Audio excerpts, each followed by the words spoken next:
அனைவருக்கும் வணக்கம்.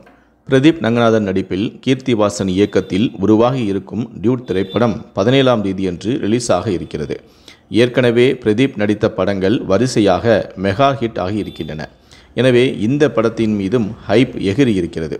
சூழல் இப்படி இருக்க, ப்ரமோஷன் நிகழ்ச்சியில் தெலுங்கு பத்திரிகையாளர் ஒருவர் பிரதீப் ரங்கநாதனை சீண்டியதற்கு சரத்குமார் தக்க பதிலடி கொடுத்த வீடியோவானது தற்போது சமூக ஊடகங்களில் வைரலாக பகிரப்பட்டு வருகிறது. கோமாளி படத்தை இயக்கி இயக்குனராக அறிமுகமானவர்தான் பிரதீப் ரங்கநாதன். அந்த படம் சூப்பர் ஹிட் அடித்தது. அடுத்ததாக தானே ஹீரோவாக நடித்து லவ் டுடே படத்தையும் இயக்கினார். அந்த படம் மெகா பிளாக் பஸ்டரும் ஆனது. விமர்சன ரீதியாக மட்டுமின்றி வசூல் ரீதியாகவும் சக்கை போட்டு 100 கோடி ரூபாயை வசூலித்து கெத்து காண்பித்தது. மூன்றாவதாக நடித்த டிராகன் படமும் 100 கோடி ரூபாயை வசூலித்தது. 3 படங்கள் வரிசையாக ஹிட். 2 படங்கள் தொடர்ந்து 100 கோடி ரூபாய் கிளப் என்று மாஸ் காண்பித்த பிரதீப் ரங்கநாதனை பார்த்து ஒட்டுமொத்த திரையுலகமும் ஆச்சரியத்தில் மூழ்கியது. கண்டிப்பாக இவர் தமிழ் சினிமாவில் மிகப்பெரிய தாக்கத்தை ஏற்படுத்துவார் என்றும் கணிக்கப்பட்டிருந்தது. அவரது மார்க்கெட் வேல்யூவும் 2 படங்களுக்கு கணிசமாக உயர்ந்திருப்பதும் குறிப்பிடத்தக்கது. இவர் தற்போது டியூட் படத்தில் நடித்திருக்கிறார். கீர்த்திவாசன் இயக்கியிருக்கிறார். சரத்குமார், மமிதா பைஜு உள்ளிட்டோரும் நடித்திருக்கிறார்கள். 17ஆம் தேதி ரிலீஸ் ஆக இருக்கிறது.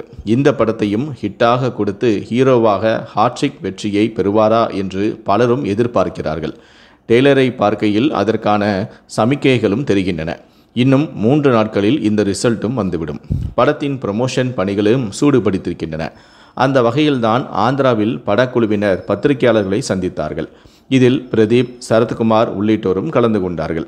அப்போது பிரதீப்பிடம் பெண் பத்திரிகையாளர் ஒருவர் பிரதீப் ரங்கநாதனிடம், இந்த கேள்வியை நீங்கள் நெகட்டிவாக எடுத்துக்கொள்ள வேண்டாம். நீங்கள் ஒரு ஹீரோ மெட்டீரியல் இல்லை, ஆனால் நீங்கள் இப்போது ஹீரோவாகி இருக்கிறீர்கள். இதற்கு என்ன காரணம்? விடாமுயற்சியா இல்லை அதிர்ஷ்டமா என்ற கேள்வியை எழுப்பினார். இந்த கேள்விக்கு பிரதீப் ரங்கநாதன் யோசித்தபடியே பதில் சொல்ல தயாரானார். ஆனால் அதற்கு முன்பாகவே அருகில் அமர்ந்திருந்த நடிகரான சரத்குமார் மைக்கை வாங்கி, இந்த துறையில் நான் 170 படங்களில் நடித்துள்ளேன். யார் ஹீரோ மெட்டீரியல் என்பதை நீங்கள் சொல்ல முடியாது. எல்லோரும் ஹீரோ மெட்டீரியல் தான். ஒரு ஹீரோவாக இருப்பதற்கு எந்த விதிமுறையும் இல்லை. சமூகத்திற்கு நல்லது செய்யும் அனைவருமே ஹீரோ தான் என சரியான பதிலடியும் கொடுத்தார். சரத்குமாரின் இந்த பதிலடியானது அனைவரிடமும் பாராட்டை பெற்றிருக்கிறது.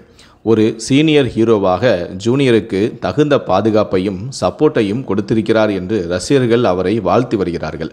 இந்த நிலையில்தான் பிரபல திரை விமர்சகர் இந்த விவகாரம் குறித்து தனது எக்ஸ் பக்கத்தில், மேடம், பிரதீப் ஒரு இயக்குனரும் கூட, தொடர்ந்து 3 மெகா ஹிட் படங்களை பெரிய ஹீரோ மெட்டீரியல்கள் கூட தர முடியாத காலம் இது உங்கள் தெலுங்கு திரையுலகிற்கும் பொருந்தும்.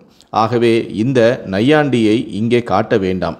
சரியான தீர்ப்பு சொன்ன நாட்டாமை சரத்குமார் அவர்களின் கம்பீரத்திற்கு என்னுடைய பாராட்டுகள் என அவர் பதிவிட்டிருக்கிறார். தற்போது இவருடைய இந்த பதிவும் சமூக ஊடகங்களில் வைரலாக பகிரப்பட்டு வருகிறது.